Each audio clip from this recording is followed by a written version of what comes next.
desafio um tanto quanto grande falar de sexualidade, né? Esse assunto tão delicado e, ao mesmo tempo, tão interessante e tão mágico, ou que pode trazer algumas complicações no nosso dia a dia. A ideia da gente conversar sobre sexualidade hoje é que esse assunto não é fácil para ninguém. Quanto mais quando a gente fala em educar crianças e adolescentes, principalmente quando esses são, muitas vezes, nossos filhos, onde, de maneira geral, a gente não teve esse assunto na nossa casa. Porque a sexualidade, ela mudou. E ela mudou muito. Então, a sexualidade que cada um de nós tivemos aqui não é a mesma do que esses jovens estão tendo hoje.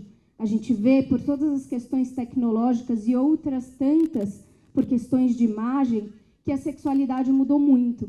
E para a gente entender de onde a gente está falando de que a sexualidade mudou muito, eu trouxe aqui alguns dados de como vai a sexualidade no Brasil, principalmente nos jovens. Vamos dar uma olhada. 45% das pessoas sexualmente ativas não usou preservativo no último ano. A gente está falando de pessoas sexualmente ativas, então não só de jovens. Isso significa que quase metade das pessoas não usou camisinha no último ano. E a gente sabe que o uso de métodos anticoncepcionais está alto, mas a gente está desconsiderando todas as doenças sexualmente transmissíveis. 53% foi o crescimento de infecções de HIV entre jovens de 15 e 19 anos até 2013. Mais de 50% aumentou o número de HIV em jovens. Esses jovens não pegaram os ídolos deles morrendo de AIDS. Nós temos o melhor tratamento do mundo em relação à AIDS e temos uma questão de prevenção tanto quanto complicada. A gente tem um foco em prevenção apenas no carnaval. E hoje em dia, se a gente for ver o carnaval deste ano, o foco não foi mais nem prevenção, foi profilaxia.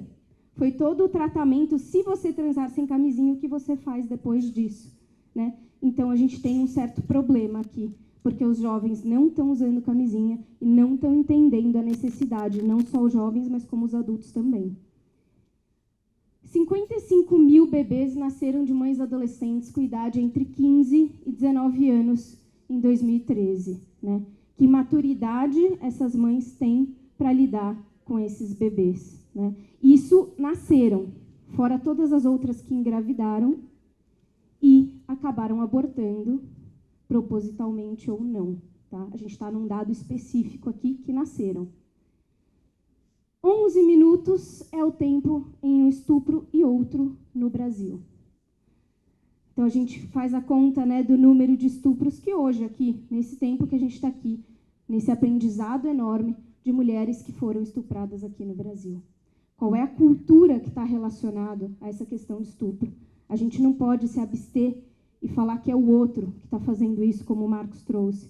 Falar que está além de nós. Eu gosto muito da coisa, quando a gente mostra, aponta um dedo para o outro, 3 estão para a gente e 1 está para cima. Então, a gente tem que tomar um certo cuidado com isso. Outro dado preocupante, a cada 28 horas é o intervalo entre assassinato de homossexuais no país. Assassinato de homossexuais por serem homossexuais. Não por qualquer motivo, de outros motivos de assassinatos.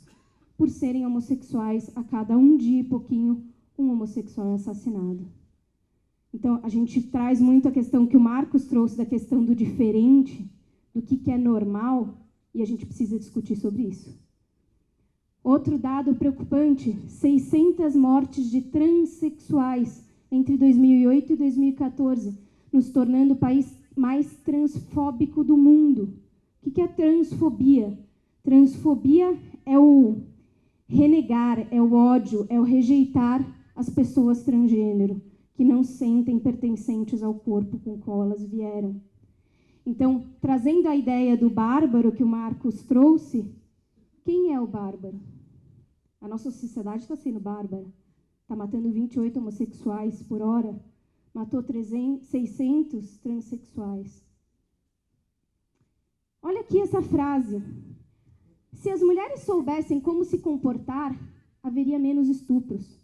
58,5% das pessoas confirmou essa frase, acredita nessa frase. que a maioria dos estupros acontece, mais de 50% dos estupros acontecem porque as mulheres estão pedindo, que elas não estão sabendo se comportar. E será que, de alguma forma, indiretamente, a gente não está compactuando com isso, sem perceber? Quase 120% foi o crescimento da prática de sexting entre 2013 e 2014, em um ano. Prática de sexting, mandar as mensagens, os nudes, mandar as mensagens com imagens sensuais, nuas, cresceu entre os adolescentes. 23% das adolescentes entre 10 e 15 anos usaram a pílula do dia seguinte, o que significa, então, que elas estão transando e sem camisinha, e usaram a pílula do dia seguinte. Em 2014, uma mulher a cada 4 minutos deu entrada no SUS, vítima de violência física e sexual, grande parte delas adolescentes. Então, a gente precisa falar sobre sexualidade. A gente precisa falar sobre diversidade. Aí a gente pensa, Paula, que ótimo, vou sair daqui deprimida, você me ajudou muito, vou sair daqui mal, sem saber o que fazer. Não, a ideia é que a gente precisa saber o que está acontecendo para a gente poder fazer alguma coisa. E nós, educadores, sejamos pais, sejamos educadores nas escolas ou educadores no dia a dia, nós temos um papel fundamental nisso. A gente sabe que a gente está vivendo uma banalização da sexualidade e uma erotização em excesso. Pegando a ideia da palavra e da internet, se a gente for colocar lá no Google a palavra melão, não vai aparecer só um melão, vai aparecer a mulher melão, vai aparecer os melões da mulher melão. Se eu colocar a mulher pera, vai aparecer a mulher pera, se eu colocar só pera, vai aparecer ela também, e assim por diante. Não tem como fugir disso. A gente não tem como fugir da sexualidade. Ela está aí, quer a gente queira, quer não. Eu não sei se vocês acompanharam o caso dessa menina do MasterChef, a Valentina, no ano passado. Ela foi uma das meninas do MasterChef que sofreu muitos abusos, principalmente na internet, de pedófilos, falando que se tiver, por exemplo, se tiver consentimento é pedofilia. Olha essa menina, magra, esbelta, virgem, é tudo que a gente quer. E outras tantas frases que houveram em função da Valentina, que se a gente for parar para reparar, ela nem corpo tem ainda. Ela não tem peito, ela não tem corpo. Mas por ser o considerado padrão normal, que é o cabelo liso, que é uma menina mais alta, que é magra, o que a gente está passando? O que está acontecendo com a nossa sociedade? Essa foi uma canadense que ela trouxe uma proposta muito legal. Isso aqui é uma das bonequinhas, né? Uma das Barbies, uma das bonecas. Como é que ela está? Parece uma criança? Não. Ela está extremamente maquiada, com o cabelo, a boca, o corpo todo sensual. Essa canadense propôs dessas mesmas bonecas, tirar toda a erotização. E essa é uma boneca igual, onde ela tirou toda a maquiagem, botou roupas de criança. Então, a gente, de formas implícitas, estamos educando. E a imagem, como a Patrícia trouxe de maneira muito importante para a gente, a imagem está falando. Eu não preciso dizer nada, a palavra não precisa nem existir, a imagem está dizendo. Uma outra pessoa trouxe outra proposta interessante. Ele falou assim, o corpo das Barbies também estão falando, né? É um corpo sensual, é um corpo esbelto, é um cabelo maravilhoso, é a pele branca, loira, olho azul. E aí a gente não entende por que tantas cirurgias plásticas, por que tanta mulher entrando em anorexia, o homem também, em vigorexia e tantas outras coisas. Ele se propôs a fazer uma coisa diferente, ele diminuiu o tamanho delas, ele pôs uma cintura mais larga, ele pôs aqui culotes e aquela gordurinha que a gente luta tanto entre as coxas para perder e não perde, ele pôs tudo isso nas bonecas. Ele pôs bonecas com estria, ele pôs bonecas com celulite, bonecas com cicatrizes, pessoas reais. Então, falando dessa questão da diversidade, é nisso que a gente pode ajudar, porque está aí. Está aí para a gente ver, está aí para a gente discutir, está aí para a gente conversar sobre esse assunto. Então, o que a gente tem a ver com isso? O que nós, educadores, pais, familiares, pessoas, temos a ver com isso? Informação, a gente tem, né? Aqui, ó, ok, tiramos a roupa, já subi em cima de ti. Quanto tempo falta para sentir prazer? Não sei, só sei que já estou a ficar com a tal dor de cabeça, né? Eles têm informação, né? Eles sabem que tem que ficar pelados, sabem que tem que ficar em cima um do outro e já ouviram uma tal dor de cabeça aí vindo da mulher, né? Então, assim, informação tem. Informação o jovem tem de sobra. Muitas vezes não são as melhores das informações, mas eles têm. O nosso papel é trazer conhecimento. E o que é o conhecimento? É a junção entre informação, afeto e valores. Porque nas pesquisas todas a respeito, por exemplo, do uso do preservativo, todos sabem que é preciso usar. Por que não usam? Porque aí entra questões de afeto no meio. Quando o namorado diz assim, confia em mim, prova que você me ama, acabou a informação de que eu tenho que usar preservativo, acabou. Então, o nosso papel é juntar a informação correta com afeto, com valores. Esse é o nosso papel. E a gente sabe que, infelizmente, a gente vive ainda numa sociedade que traz uma educação muito repressora, com visões negativas associadas à sexualidade, com uma visão ainda assim de questões imorais e sujas, talvez não tão diretas, mas indiretamente ainda a gente traz essa visão. Prevalece sempre o silêncio, que repercute cada vez mais os mitos e tabus da sexualidade, gerando um solo, então, super fértil para a desinformação, para comportamento de risco. É engraçado, porque quando a gente fala de sexualidade, é como se a gente estivesse falando de algo até proibido. Lembra do Harry Potter, que tem aquele o nome não sei quem que não pode falar? Voldemort, que não pode falar, aqui a gente pode falar tudo? É como se a sexualidade fosse a mesma coisa. Quando a gente está falando, seja com amigos, quando a gente está falando em casa, você está num restaurante, a gente fala baixo. Porque é sério. Fala baixo, dá risada, esconde, como se fosse algo proibido. É muito importante a gente ter claro uma separação aqui, porque quando a gente pensa, vou falar de sexo para crianças, dá um certo desespero, dá um certo desconforto. Você fala, não, mas como é que eu vou falar de sexo? Você não vai falar de sexo. Sexo é macho, fêmea, é penetração, é ato sexual. Sexualidade é muito mais do que isso. Sexualidade é sentimento, sexualidade é gênero, sexualidade é conquista, sexualidade é crenças, sexualidade é amor. Então, quando a gente pensa em falar sobre sexualidade para crianças e para adolescentes, a gente está falando de sexualidade, que pode incluir o sexo ou não. O que a gente precisa ter claro? Que a educação sexual, ela não existe não educar sexualmente. A educação sexual ela acontece basicamente com o tripé, na família, na escola e nas mídias. Então, ela está acontecendo. Quem aqui teve na sua casa os pais conversando sobre sexo com você? Levanta a mão para mim, por favor. Uma minoria. Quem teve na escola falar sobre sexo? Não só aula de biologia, tá? Tá, diminuiu, né? O que a gente precisa entender é que mesmo que a gente não tenha tido formalmente em casa ou formalmente na escola, a gente teve de maneira informal. A gente teve no dia a dia. A gente foi educado sexualmente. Todos nós. De uma maneira ou de outra, a gente foi educado.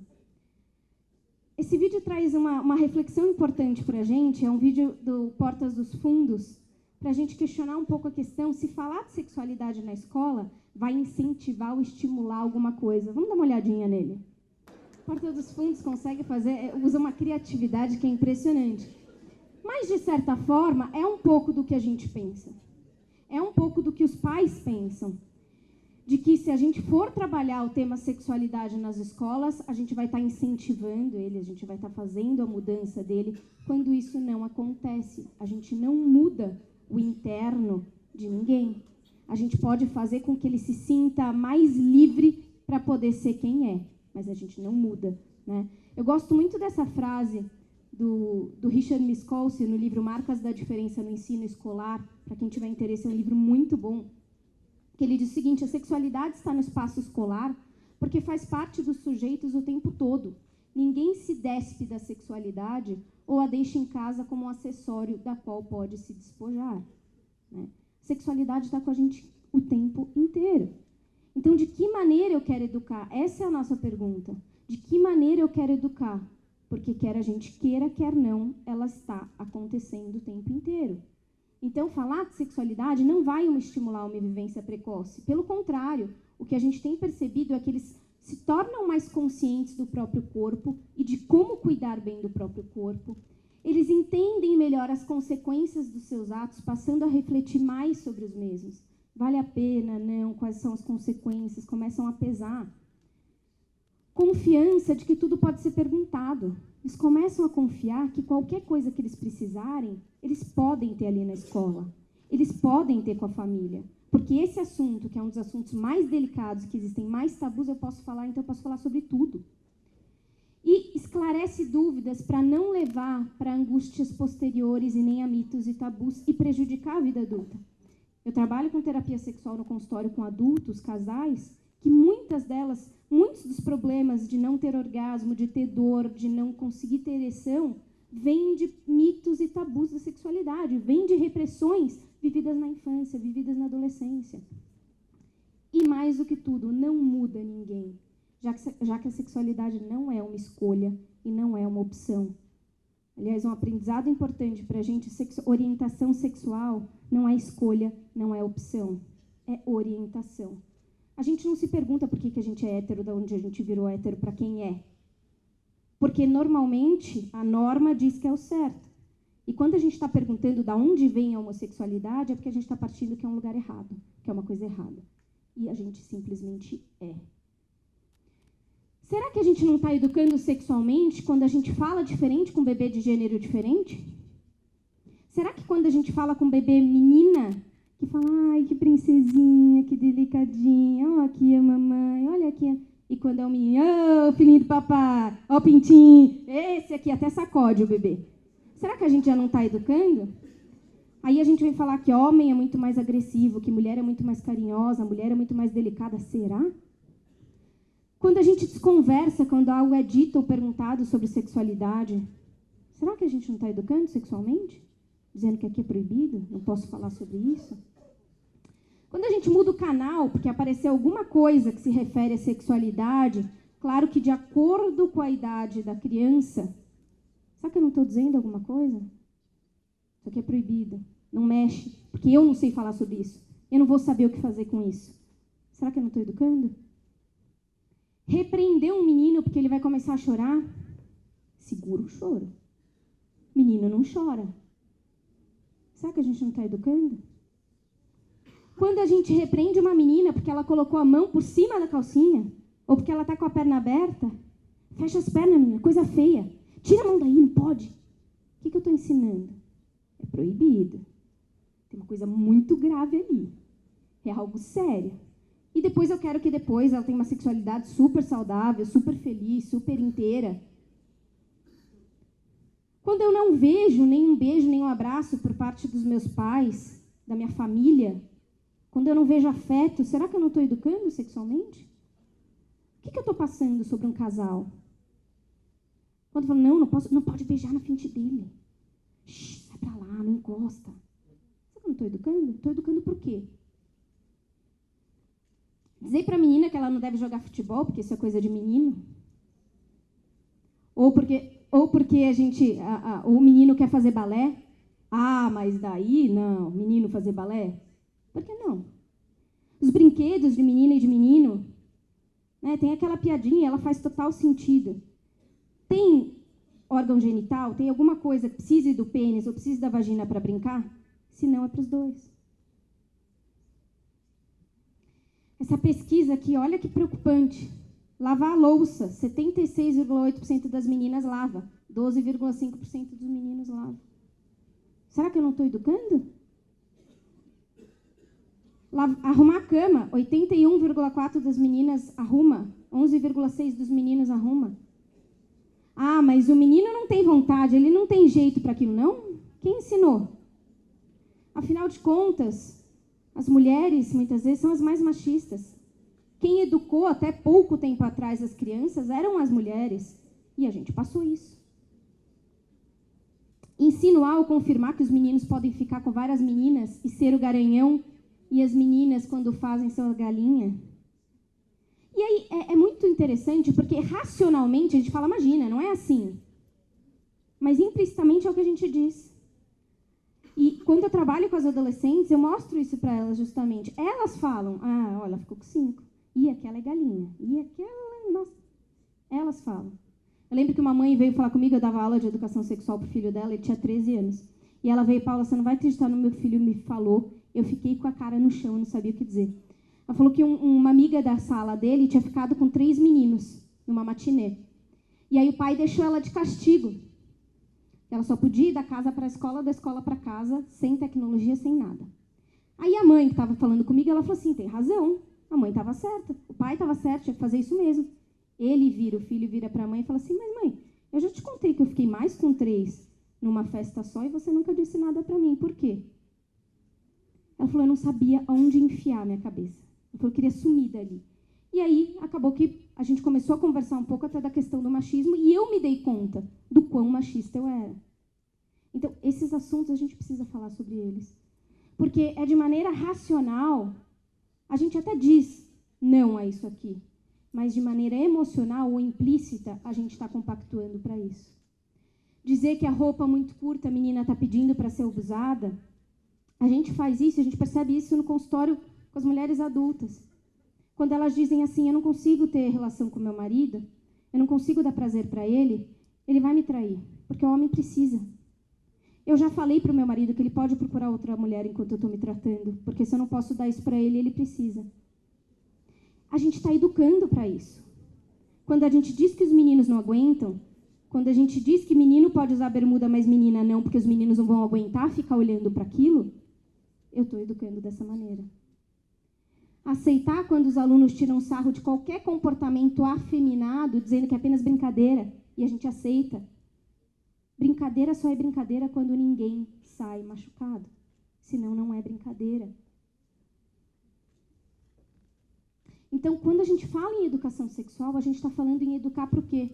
Para o autoconhecimento, para a desmistificação de preconceitos, estereótipos e tabus, para um sistema escolar inclusível, pensando naquela bandeira que o Marcos trouxe, da inclusão, para uma boa autoestima, para o respeito, para o esclarecimento de dúvidas, para o combate a discriminações, a igualdade de gênero, a dignidade humana, a uma boa comunicação, diálogo, para a responsabilidade e, acima de tudo, para o amor.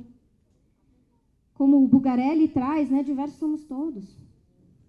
E aí eu fecho aqui essa nossa reflexão, trazendo uma outra frase que eu gosto muito, de um livro que também vale muito a pena vocês puderem conhecer, que chama Diferentes, Não Desiguais, que diz o seguinte: sendo a educação um valor central, é fundamental refletir sobre o tipo de escola que desejamos criar.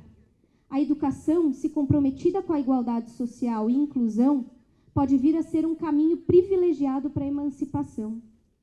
Por esse motivo, profissionais da educação têm um lugar privilegiado de mudança social, quando engajados na transformação de preconceitos e discriminações. São eles que nos educam nas mais diversas formas de conhecimento, com letras, palavras, números, histórias, afetos, valores, imagens, a gente pode acrescentar, inclusive. Então, o nosso papel, qualquer educador, não só o educador dentro da escola, é um papel muito importante. E eu acho que o recado de hoje é esse. A gente educa, quer a gente queira, quer não. Então, vamos fazer isso da melhor maneira que a gente puder. É inclusive por isso que eu e o Marcos, a gente trouxe esse livro que está saindo agora do forno, do Diversidade e Sexualidade, principalmente para todas as pessoas que são educadores, trazendo todos esses temas, trazendo todos os temas que o Marcos abordou e os livros de sexualidade para os adolescentes, trazendo, pensando nessa sexualidade mais ampla, para que a gente possa juntos construir um mundo melhor. Um mundo com mais amor e com mais respeito e menos preconceitos. Obrigada.